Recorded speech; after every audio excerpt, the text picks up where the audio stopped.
Halo penggemar ikan hias air asin, selamat datang di channel AA Sasono.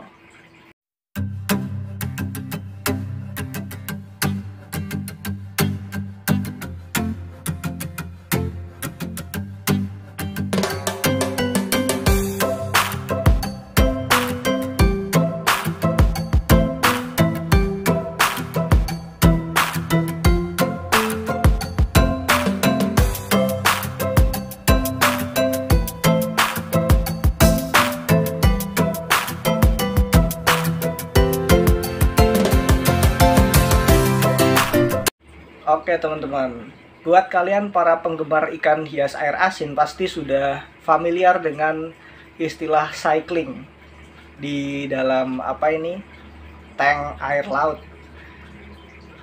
Tapi apa sih sebenarnya cycling itu dan fungsinya apa? Seberapa penting sih buat akuarium air laut? Kenapa begitu penting begitu loh?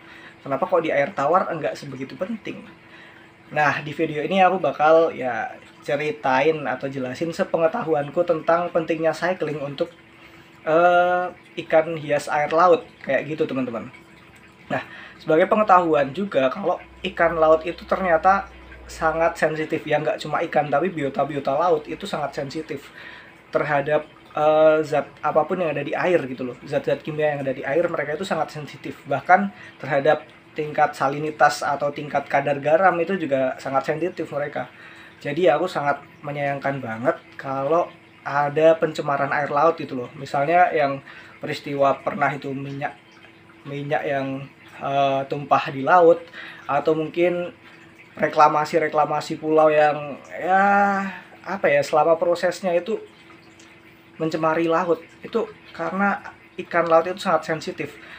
Ada perubahan zat kimia dalam air sedikit aja mereka bisa mati gitu loh teman-teman. Makanya yang awal-awal dulu kan aku udah kehilangan Nemo sama ikan ikan roket di akuarium ini karena cyclingnya belum jadi teman-teman. Jadi airnya itu belum siap, tapi udah tak paksain kasih air hingga akhirnya mereka mati ternyata. Itu karena aku masih kurang pengetahuan, tapi kali ini aku udah belajar lagi dan ternyata cycling bagi air laut itu penting sekali. Nah, ini dia tank air lautku. Jadi sebenarnya cycling itu apa sih? Mungkin ada yang beranggapan kalau cycling itu sekedar ya muterin air doang pakai filter kayak gini. Tapi sebenarnya bukan teman-teman. Cycling sendiri itu merupakan siklus dari nitrogen. Jadi itu mengikuti siklus nitrogen dalam air ini ya nitrogen itu ya, dan senyawanya ada amonia, terus nitrat kayak gitu. Nah, cycling itu ya proses yang dibutuhkan untuk menguraikan zat-zat itu karena ternyata ikan laut itu sangat sensitif terutama dengan amonia. Jadi kalau ada kadar amonia yang sedikit berlebihan aja dalam air itu akan mengganggu kelangsungan hidup mereka teman-teman. Nah, proses cycling sendiri juga akan lebih efektif jika menggunakan alat-alat bantu seperti filter, terus mungkin juga aerator atau juga skimmer kayak gitu, dan juga wave maker kayak gitu, biar untuk menggerakkan air gitu teman-teman. Untuk menggerakkan air biar proses penguraian amonia itu bisa lebih cepat lagi. Dan lama waktunya itu idealnya itu sebenarnya 45 hari, tapi kalau tanknya kecil kayak gini terus juga rata-rata orang cycling 2 minggu itu udah bisa lah dihuni biota laut, tapi bukan yang biota sensitif kayak kuda laut misalnya, atau mungkin ikan-ikan yang agak susah seperti dori kayak gitu, itu butuh cycling yang lebih panjang lagi. Tapi kalau ikan-ikan yang kuat bisa 2 minggu itu mungkin udah bisa. Nah, cycling sendiri juga itu proses untuk memberi waktu air laut ini mature atau matang gitu loh, dan siap untuk dihuni. Nah, air laut yang siap dihuni itu mereka ya ada biota-biota laut lain juga yang muncul di dalam air laut ini. Kayak misalnya selama cycling itu juga akan memberi waktu tumbuhnya plankton dalam air gitu. Ada fitoplankton dan ada zooplankton, juga membuat karang-karang ini menjadi yang awalnya dead rock jadi live rock, yaitu ada tumbuhan-tumbuhannya, ada lumut-lumutnya kayak gini yang nanti ini bisa jadi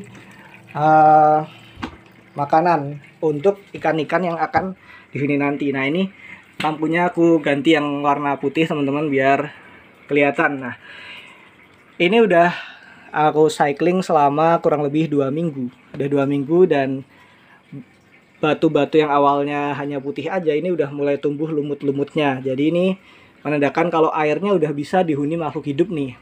Tidak hanya itu aja. Ini teman-teman kalau lihat lebih dekat lagi, ini mana ya, di kaca kayak gini ada titik-titik putih itu, lihat gak? Ini, nah ini misalnya ini kayak gini, aduh susah banget ya karena mereka kecil sekali teman-teman. Mana ya yang bisa buat, nah contohnya ini nih, ada titik-titik putih di kaca ini bukan titik-titik putih teman-teman, tapi ini adalah zooplankton teman-teman. Ini sejenis zooplankton yang hidup, yang tumbuh di sini. Ini awalnya dulu nggak ada, terus mulai tumbuh 1-2 dan ini sekarang udah agak banyak. Nah, ini menunjukkan kalau airnya udah mulai siap nih. Nanti juga mereka bakal jadi makanan dari biota laut yang nanti bakal hidup di sini gitu teman-teman. Seperti ya mungkin ikan-ikan kecil atau mungkin kalau ada anemon gitu juga bisa makan plankton-plankton ini. Nah, terus nah kadar garam juga selama cycling ini juga bakal membantu untuk menstabilkan agak ya, meningkatkan salinitas air atau kadar garam air lautnya. Karena ternyata kalau bikin air laut sendiri kayak yang kemarin aku lakuin pakai garam garam sintetis itu, terus dikasih air RO, itu hasilnya kalau sesuai takarannya ya 700 gram per 19 liter itu bakal jadi air yang hyposalinity atau salinitasnya yang sangat rendah, yang itu jadi ambang batasnya, itulah ambang batas aman untuk dihuni atau dibuat memelihara ikan. Nah, itu nanti salinitasnya bakal meningkat seiring berjalannya waktu selama cycling berjalan. Nah, ini teman-teman lihat udah ada penurunan air segini. Dulunya kan setinggi ini ya, setinggi ya garis inilah. Terus ini udah turun. Ini udah 2 minggu turun segini. Nah, air tawarnya itu akan menguap dan garamnya akan tertinggal di sini. Jadi otomatis kadar garamnya yang ada di air ini akan meningkat gitu teman-teman. Nah, itu nanti bakal lebih siap untuk dihuni biota-biota laut lagi karena salinitasnya akan lebih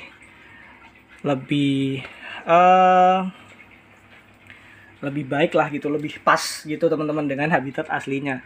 Nah, terus juga tadi aku bicara soal cycling, itu juga ada peran bakteri di situ.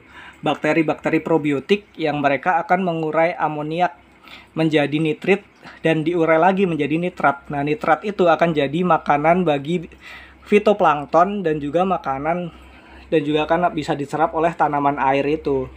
Tanaman air yang aku tanam, yang aku taruh di situ yaitu bakau, teman-teman. Ini pohon bakau atau benih bakau yang ya untuk membantu mengikat amoniaknya juga, teman-teman. Gitu. Jadi itulah pentingnya cycling. Jadi kalau di air tawar itu nggak terlalu pengaruh ya. Maksudnya ikan-ikan air tawar itu lebih kuat daripada ikan-ikan air laut.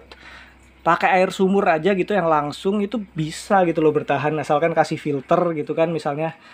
Terus ya udah kuat gitu loh. Tapi beda banget sama ikan laut. Ternyata ikan laut butuh perhatian yang ekstra, terutama persiapan awal untuk tempat hidupnya gitu. Dan airnya ini sebaiknya tidak perlu diganti teman-teman, tidak perlu diganti total. Kalau misalnya mau mengganti itu ya cukup diambil ya 20% atau 30%, nanti ditambah lagi air yang udah disiapkan.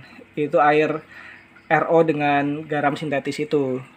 Atau kalau mau air laut ya pastikan tidak ada jamur atau bakteri-bakteri jahat yang ikut terbawa. Karena kalau ambil dari pantai kan biasanya yang kita ambil hanya yang dekat sama pesisir kan ya, dekat sama garis pantai itu yang bisa kita ambil. Nah itu kan ya banyak kontaminan di sana kan, banyak sampah-sampah, udah juga kena kaki-kaki orang mungkin kan. Jadi ya ya bisa aja banyak bakteri jahat dan mungkin juga jamur atau penyakit-penyakit yang ada di situ gitu teman-teman. Jadi kalau mau ambil air laut yang dari laut asli ya kalau bisa ambil yang agak tengah gitu ya, yang jauh dari bibir pantai. Nah kalau mau yang beneran bersih ya bikin sendiri pakai garam sintetis dan air RO itu. Itulah teman-teman, jadi sekali lagi aku menyayangkan banget kalau masih ada aktivitas yang mencemari laut. Mencemari laut karena biota laut itu sangat sensitif teman-teman. Nah ini pesan juga buat semuanya ya, buat semuanya. Aku harap apa ya, laut Indonesia itu sebenarnya kaya banget teman-teman. Atas biota-biota lautnya itu sangat kaya. Apalagi Indonesia kan negara kepulauan, negara maritim, itu banyak punya laut dan banyak punya harta karun di sana. Harta karun yang dimaksud adalah ya ikan-ikan, terumbu karang, koral, terus biota-biota laut lain itu adalah harta karunnya Indonesia sebenarnya. Tapi atas pencemaran lingkungan itu sangat mengganggu. Aku juga baru tahu kalau ternyata biota laut itu sesensitif itu dari pengalamanku sendiri. Kalau aku nggak punya pengalaman gini, aku nggak bisa bilang kayak gini gitu teman-teman. Pengalaman kemarin yang aku langsung masukin Nemo sehari mati, terus aku udah coba cycling baru 4 atau 5 hari, aku kasihkan roket, bisa bertahan 1 hari, 2 hari, di hari ketiga mati juga. Itu ternyata emang karena air lautnya belum siap, dan ya berarti kan ada zat kimia atau zat polutan yang ada di situ yang mengganggu kehidupan biota lautnya. Nah, ayo teman-teman kalau ada yang lihat kok ada pencemaran lingkungan, ditegur gitu ya, dan ayo bareng-bareng kita berusaha untuk menjaga laut kita, menjaga biota laut yang ada di dalamnya. Buat akuarium aja proses cycling itu penting banget gitu loh. Apalagi di laut yang udah mature, yang udah stabil, ya udah jangan diganggu karena bakal berbahaya bagi penghuninya, bagi ya harta karun kita itu. Jangan sampai nanti kita menyesal di hari akhir karena ya kita udah nggak punya terumbu karang lagi, udah nggak punya apa-apa lagi. Masa kayak gitu harus impor dari luar negeri karena di dalam negeri udah pada mati kena pencemaran laut. Jangan sampai teman-teman. Jadi ayo jaga biota laut kita, terus belajar dan ya pahami bahwa mereka memang makhluk yang sensitif terhadap zat-zat kimia atau zat-zat lain yang ada di dalam air kayak gitu teman-teman. Udah gitu aja teman-teman video kali ini, semoga teman-teman jadi lebih tercerahkan pentingnya cycling untuk air laut dan lebih paham bahwa biota laut itu makhluk yang sangat sensitif dan harus kita jaga gitu teman-teman. Mari jaga alam kita dan salam lestari.